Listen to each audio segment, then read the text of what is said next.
and welcome to episode 0 of the first SuperIdols mini-campaign, which we are calling SuperIdols Blast Off. This was originally going to be a Patreon-exclusive campaign, but the players and I, honestly, we felt like we wanted this to reach way more listeners than just the Patreon. I'm sorry, patrons. We love you still, but we also really love this campaign, so we want to put it out as part of our week-long return from hiatus. Yay! Anyway, what exactly is SuperIdols Blast Off, you may ask? This is a 6-episode miniseries starring myself and Liv from the main podcast, along with some of our friends from around the podcast and TTRPG sphere, most of whom you've probably already heard on the main show if you're caught up anyway. First off, we have Leon from the Roar to Heaven podcast, where I am also a player. You may recognize them from there. Just a heads up, this audio for the miniseries was recorded when Leon was going by the name Cat, so if you're wondering why we're calling them a different name, that is why. We also have Keith, Liv's good buddy from Total Party Chill, who you've heard on the show if you've been keeping up with the main podcast. He played the Saint of Roses in our SingStar Round 1 arc. And we also have our mutual friend Ayumi from Sparkleside Chats, who plays Radiant Tiara in the SingStar arc. So I think of those, Leon might be the only new voice if you haven't heard Roar to Heaven. I should also say that it is largely thanks to Leon that you are hearing this right now. They very graciously stepped up to help me with editing on this one so that I could focus on the main podcast edit. So everyone say, thank you, Leon! Thank you, Leon! But yes, I am recording this episode 0, separately from the main miniseries, because there are a few things I want to explain before we get underway. The most important thing to know about this miniseries is that we are not using Masks A New Generation like we do on the main podcast.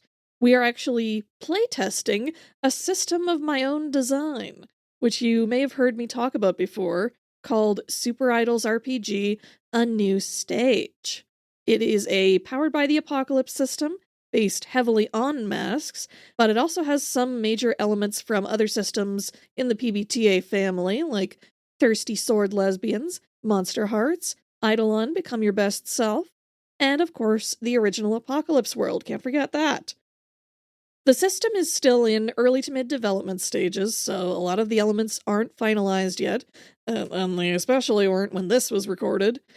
But the basic system is complete enough to be playtested, so that's what we're doing here. It's a playtest series.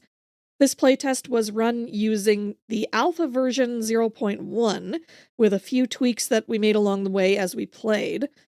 Not too long after this miniseries comes out, I will be releasing an Ashcan version of the game that people can actually download and play themselves.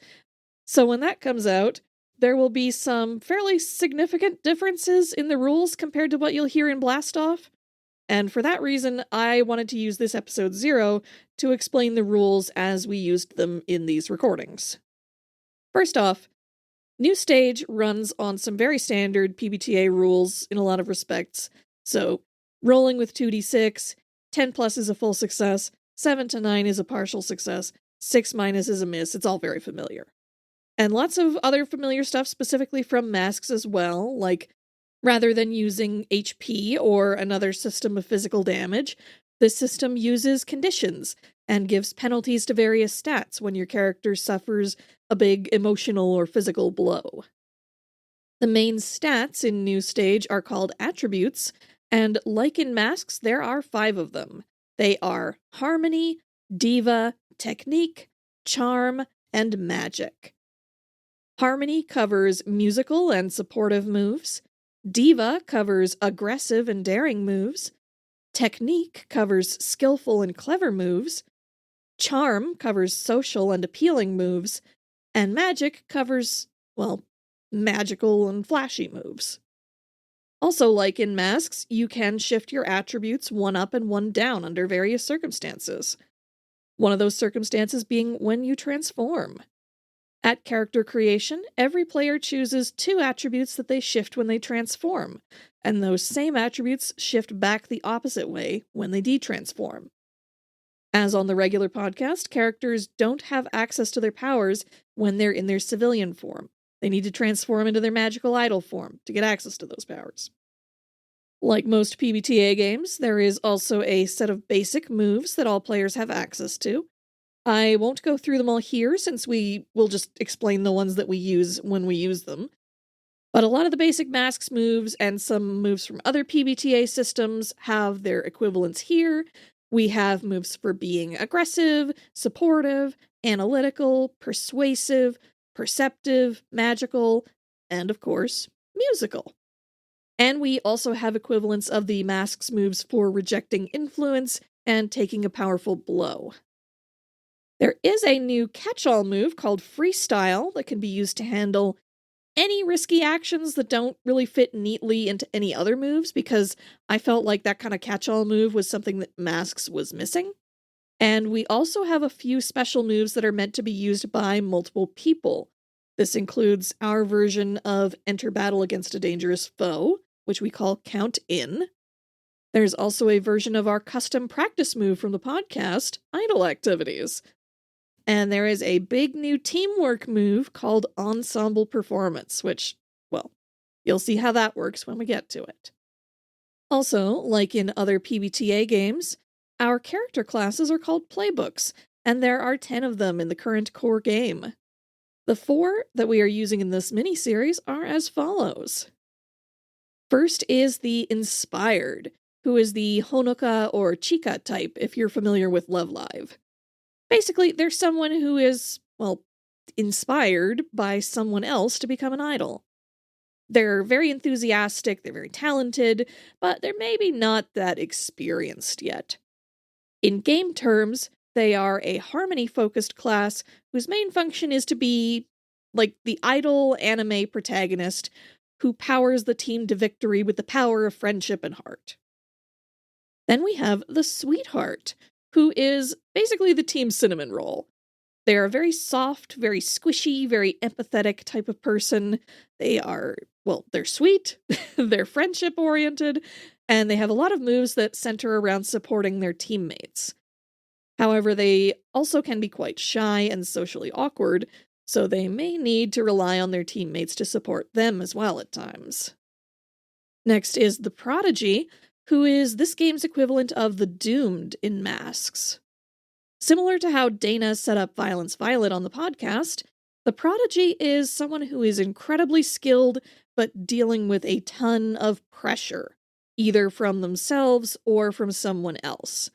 And the more pressure they take on, the more they can do, but the closer they get to complete and utter burnout. And last but not least, we have the Actor, whose closest equivalent in Masks would be the Star. All player characters in this game are idols, but the Actor is like a mega idol, like at a level of popularity that far surpasses the other characters. Personality-wise, they are extremely image-conscious, and they're very savvy with how they present themselves in public, and their special mechanics focus a lot around social manipulation and audience management. There are 6 other playbooks that we're not using in this playtest series. They are the Firebrand, the Monarch, the Ruthless, the Spectacular, the Illusionist, and the Sellout. If you'd like to learn more about any of these other playbooks, you can check out the Ashcan version of the game when it releases. These are all very fun playbooks. I've done a lot since recording this campaign to refine all their kits and moves and whatnot. Very happy with how they've all turned out so far. Moving on, there are 2 major mechanics that set SuperIdols apart from Masks. In this alpha version of the game, they are called Sync and Reputation. The bigger of these 2 mechanics is Sync, which functions similarly to the Strings mechanic in games like Monster Hearts or Thirsty Sword Lesbians. Basically, rather than having a shared pool of team points that everyone can draw from, like in Masks, instead, every player can gain points of sync with individual characters in the story. If you happen to have points of sync with a character, you can spend a sync to either help them or hinder them on a roll. Or, especially for NPCs, if you have sync with them, you can boost your own rolls when you make a move that affects them. Narratively speaking, sync is supposed to represent how much effort your character is willing or able to put towards the people around them. So that could be friends, loved ones, or other idols that they look up to. Or it could be rivals or enemies or that one ex they're still not over. Basically, you can gain sync with anyone your character devotes time or energy to caring about, be that in a positive or a negative sense. The sync system also takes some cues from the ties system in Eidolon. In the same place on your character sheet where you would track sync with various characters, you can also write down statements that describe how your character feels about those other characters. Some example statements might be, Sherilyn is a good leader. Mariah is someone I can talk to. Namsen has my back. Or, Michelle is precious and must be protected. Throughout the game, you can update these statements or reflect your character's opinions, changing over time, and you can get rewards like extra sync or experience for doing so. Now, reputation is a bit more complicated, and it works a lot differently than what is going in the Ashcan version. The equivalent system in the Ashcan will be called star levels, so if you're looking for reputation in the book later on, that's what you're going to find there instead. But for this mini-series at least, reputation is basically another spendable resource, similar to sync. And you can use it to affect any roles where your character's literal reputation as an idol would be relevant. So say, like, if you're trying to do something to win over a crowd, or make a post on social media go viral, you could make a role for that and use points of reputation to boost that role. As well, your reputation can dip into the negative if you're not careful. And that comes with all of its own consequences, like with your idol having a good reputation versus a bad reputation, and all of that. Again, I will not go over it in too much detail, since these are old, outdated rules, and I think the gist of what you need to know is understandable enough in the miniseries. So that's, I think, all you need to know for right now. And with that, I think that should be enough to get you going. Like I said, we all had a ton of fun playing and recording this. Blast Off will be coming out daily this week in the lead up to the next episode of the main SuperIdols series. We really hope you enjoy both, and I'm really looking forward to getting back to more regular releases. Fingers crossed. Either way, thank you for listening to this introduction, and please enjoy the first episode of SuperIdols Blast Off!